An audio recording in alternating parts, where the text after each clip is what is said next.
Good morning बच्चों। तो आज हम लोग डॉक्टर भीमराव अंबेडकर के बारे में पढ़ेंगे। तो देखो, डॉक्टर भीमराव अंबेडकर जैसे हम लोग जानते हैं कि एक संविधान निर्माता हैं, परंतु ये जो जाति व्यवस्था यानी वर्ण व्यवस्था जो हमारे देश में थी, इसके लिए भी इन्होंने बहुत सारे संघर्ष किए थे, लड़ाई किए थे। ठीक है, उसी के बारे में हम लोग देखते हैं कि जो पिछड़े जाति, हरिजन जातियों के लिए, अनुसूचित जाति और जनजाति के लिए जो अपने जीवन में संघर्ष किए थे उन लोगों के उत्थान के लिए, उसी के बारे में हम लोग आज पढ़ेंगे। देखते हैं वो किस तरह से समाज में जाति व्यवस्था के विरुद्ध आवाज़ उठाई और किस तरह से उससे ऊपर उठाने का प्रयत्न किया। ठीक है, डॉक्टर भीमराव अंबेडकर ने अपना संपूर्ण जीवन निम्न वर्गों के लिए समर्पित कर दिया था तथा जाति व्यवस्था के विरुद्ध निरंतर संघर्ष किया। वह स्वयं भी एक अनुसूचित जाति से संबंधित रखते थे। वो अपने आप में एक निम्न वर्गीय जाति के थे, जिसके कारण और भी इसको निम्न वर्गों के प्रति अपने आप में ज़्यादा जुड़ाव हो गया। उन्होंने जातिगत अत्याचारों के विरुद्ध आजीवन संघर्ष किया। अपने जीवन भर उन्होंने जो जातिगत अत्याचार होता था, जाति छोटे जातियों पर, निम्न जातियों पर जिस तरह से अत्याचार होता था, इन लोगों के विरुद्ध हमेशा वो आवाज़ उठाते रहे। ठीक है, आगे जैसे हम लोग डॉक्टर भीमराव अंबेडकर ने वर्ष 1927 एवं 32 के बीच अहिंसात्मक आंदोलन की एक श्रृंखला अपने अनुयायियों का नेतृत्व किया। ठीक है, 1927 एवं 1932, ठीक है, 1927 और 1932 के बीच अहिंसात्मक आंदोलन का एक श्रृंखला अपने अनुयायियों का नेतृत्व किया। उन्होंने निम्न लोगों के मंदिर एवं स्कूलों में प्रवेश के लिए सार्वजनिक कुओं, तालाबों तथा पानी लेने आदि के अधिकारों पर भी बोल दिया। तो देखिए, हम सब जानते हैं आज भी गांव में होता है, खासकर वो रूरल एरिया में होता है आज भी, कि जिस तरह से निम्न वर्गीय लोगों को, निम्न कास्ट के लोगों को कुआं, नल, स्कूल सब में प्रवेश करने से वंचित रखा जाता है, उसी प्रकार उस समय हमारी शिक्षा व्यवस्था में इतना विकास नहीं होने के कारण ज़्यादातर अशिक्षा में सब आदमी पले बढ़ने के कारण वो अपने आप में नहीं समझ पाते थे, और कम शिक्षित होने के कारण वो क्या करते थे, वो अपने अधिकार को समझ नहीं पाते थे। और उस तरह से निम्न वर्गीय लोगों को क्या किया जाता था, मंदिर, मस्जिद, सार्वजनिक स्कूलों में प्रवेश, कुआं, तालाब, नल, किसी भी तरह का ये में उन लोगों को वंचित रखा जाता था। ठीक है, उससे उसका पानी को टच करने नहीं दिया था, छूने नहीं दिया था, प्रयोग करने नहीं दिया जाता था, और उससे अलग ही भेदभाव किया जाता था, उन्हें अत्याचार किया जाता था, प्रताड़ित किया जाता था, शोषण किया जाता था। सभी प्रकार की अत्याचार सिर्फ और सिर्फ निम्न वर्ग के लोगों पर ही, निम्न जाति के लोगों पर ही किया जाता था। उन्होंने अन्य सामाजिक नियोक्ताओं को भी दूर करने का प्रयास किया, जैसे जिनका वर्ग सदियों से शिकार होते थे। हाँ, उन्हें और भी बहुत सारे जैसे ये होते जो सदियों से क्या होता है उस चीज़ से वो ग्रसित थे। जैसे 1927 में उन्होंने मंदिर प्रवेश आंदोलन, जैसे मंदिर में पूजा पाठ करने के लिए आज भी हम लोग देखते हैं देहात क्षेत्र में यानी रूरल क्षेत्र में क्या होता है कि निम्न वर्ग के लोगों को मंदिर मस्जिद में प्रवेश करने का अनुमति नहीं दिया जाता है। प्रारंभ किया और इसके खिलाफ वो एक आंदोलन चलाया जिसको मंदिर प्रवेश आंदोलन कहते हैं, और उसके लिए वो उन लोगों के हक के लिए, निम्न वर्गीय लोगों के हक के लिए वो अपना आंदोलन चलाया। इस प्रकार आंदोलन प्रारंभ करके उनका उद्देश्य प्रत्येक व्यक्ति के समाज में समानता का अधिकार दिलाना था। इस तरह से वो क्या करते थे, प्रत्येक व्यक्ति को समाज में समानता का अधिकार दिलाना था। उन्होंने एक लेख प्रकाशित किया जिसका शीर्षक था भारत में जाति, उनका रचनातंत्र, उद्भव और विकास। उसने एक लेख लिखा था जिसका प्रमुख शीर्षक था भारत में जातियाँ, उनका रचनातंत्र, उद्भव और विकास। उन्होंने बम्बे, जो आज का मुंबई, मूकनायक जिसका अर्थ होता है शांत अथवा मूक लोगों का नेता नामक साप्ताहिक पत्रिका भी प्रारंभ की, जिसके माध्यम से उन्होंने रूढ़िवादी हिंदुओं पर प्रहार किया। तो इस तरह से जो हम लोगों का ये सबसे ज़्यादा हम लोगों का हिंदू धर्म में इस प्रकार की जो रूढ़िवादी और परंपरा है, ये सबसे ज़्यादा हमारे हिंदू धर्म में भी इसका हम लोग देखने को मिलता है कि किस तरह से रूढ़िवादी का प्रयोग सबसे ज़्यादा हिंदू धर्म में होता है। ठीक है, तो उसके लिए उन्होंने क्या किया, हिंदू धर्म की मान्यताओं को प्रहार किया।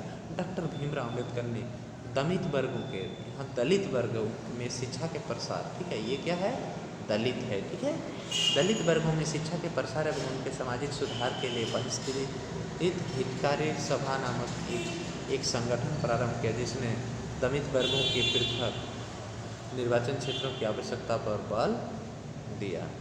इस प्रश्न पर उनके महात्मा गांधी तथा कांग्रेस के अन्य नेताओं से मतभेद था। तो इसी के कारण कुछ कांग्रेस के जो नेता थे, भारतीय राष्ट्रीय कांग्रेस के, उनके बीच इसका मतभेद हो गया था। ठीक है, अंततः 1932 ईस्वी में इस संबंध में एक समझौता हुआ, जिसे हम लोग क्या कहते हैं, पूना पैक्ट कहते हैं, नामक से जाना जाता है। पूना पैक्ट कब हुआ था, 1932 में। ठीक है, यहाँ एक क्वेश्चन पूछेगा तुम लोगों को, पूना पैक्ट कब हुआ था और किसके द्वारा बनाया गया था। तो पूना पैक्ट एक समझौता हुआ था जिसको 1932 में किया गया था। ठीक है, इस समझौते के अनुसार दलित वर्गों के लिए पृथक निर्वाचन क्षेत्रों का विचार त्याग तथा परंतु व्यवस्थित सभाओं के लिए अधिक सीटें आरक्षित कर दी गई। इस प्रकार जो दलित वर्गों में थे, जो दलित वर्गों में थे, दलित मतलब जो निम्न वर्गीय थे, सो दलित वर्ग, वही वर्गों के लिए कुछ बहुत सारी सीट आरक्षित रखा गया। संविधान निर्मात्री सभा की प्रारूप समिति के अध्यक्ष के रूप में उनका प्रयासों पर परिणाम था दलित वर्गों के समाज में समानतापूर्वक स्थान मिले।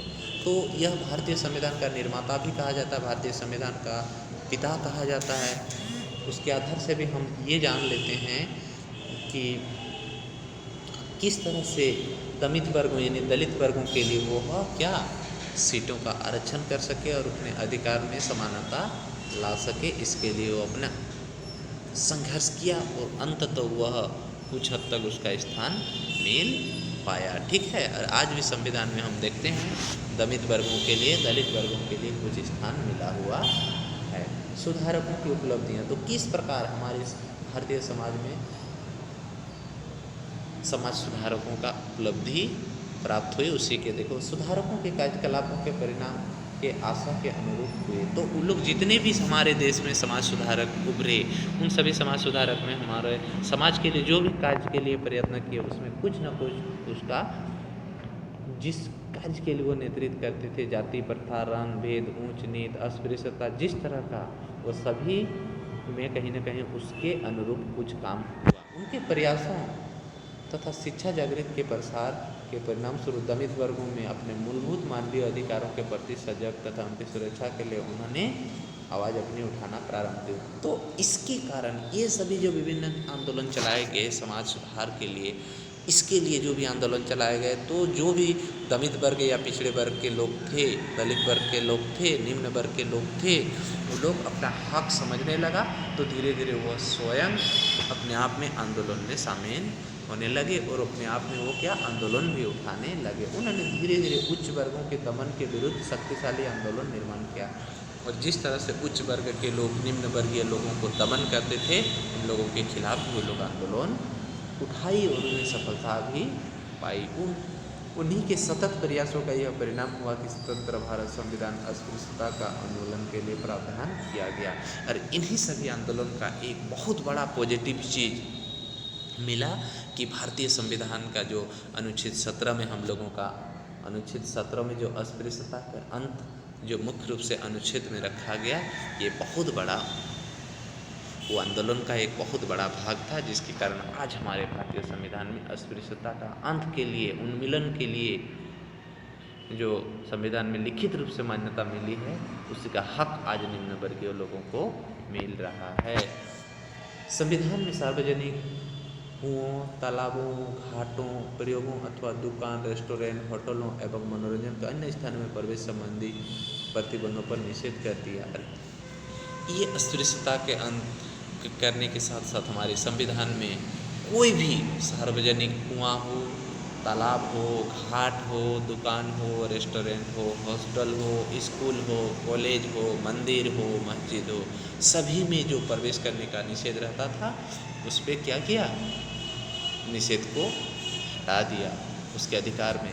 राज्य के नीति निर्देशक तत्वों में समाज के कमजोर वर्गों विशेषकर अनुसूचित जातियों तथा जनजातियों के शैक्षणिक एवं आर्थिक हितों में वृद्धि के लिए विशेष ध्यान दिया। ठीक है, इस तरह से हम लोग का समाज सुधारकों की उपलब्धियों के बारे में ये खत्म हुआ। हम लोग का मुख्य पॉइंट जो सारांश में बचा हुआ है इसको देखते हैं।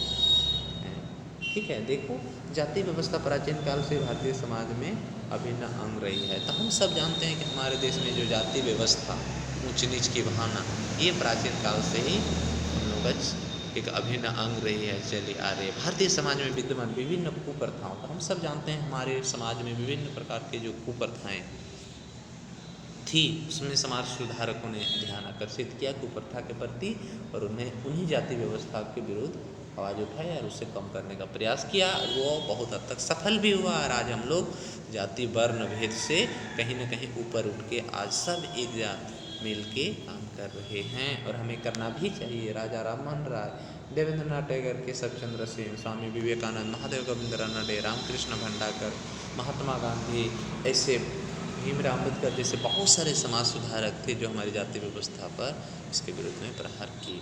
ज्योतिबा फुले ने महाराष्ट्र में एक महान समाज सुधारक थे जिन्होंने जाति व्यवस्था एवं सामाजिक अन्याय के विरुद्ध संघर्ष किया। कंदुकुरी वीरेसिंगलम ने अपने लेखन के माध्यम से जाति व्यवस्था के निरंतर प्रयास किया, निंदा के निरंतर प्रयास किए। तो इस प्रकार हम देखिए कि हमारा ये चैप्टर खत्म हो गया। ठीक है, देखो और कुछ पॉइंट बचा हुआ है सारांश का।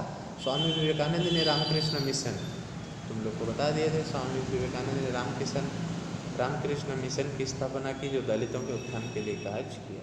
श्री नारायण गुरु ने सामाजिक सुधार एवं दलित वर्गों के लिए जागृत करने के लिए कार्य किया। पेरियर रामास्वामी दलितों के हित के लिए आंदोलन, ये दोनों देखो साउथ इंडियन थे। महात्मा गांधी अस्पृश्यता को एक अभिशाप मानते थे। वो शूद्र को हरिजन कहते थे और उन्हें आजीवन के उत्थान के लिए कार्य किया। डॉक्टर भीमराव अम्बेडकर ने अपने संपूर्ण जीवन एवं शक्ति समाज के निम्न समाज के लिए अपना समर्पित कर दिया। संपूर्ण जीवन एवं शक्ति को निम्न वर्गों के लिए। अब देखो अभ्यास के जो प्रश्न है जितने तुम लोग देख रहे हो बहुविकल्पीय सभी इसको बना लेना है। फिर जितने भी तरह के हम लोग देखे रिक्त स्थान है इसको पूरा कर लेना है।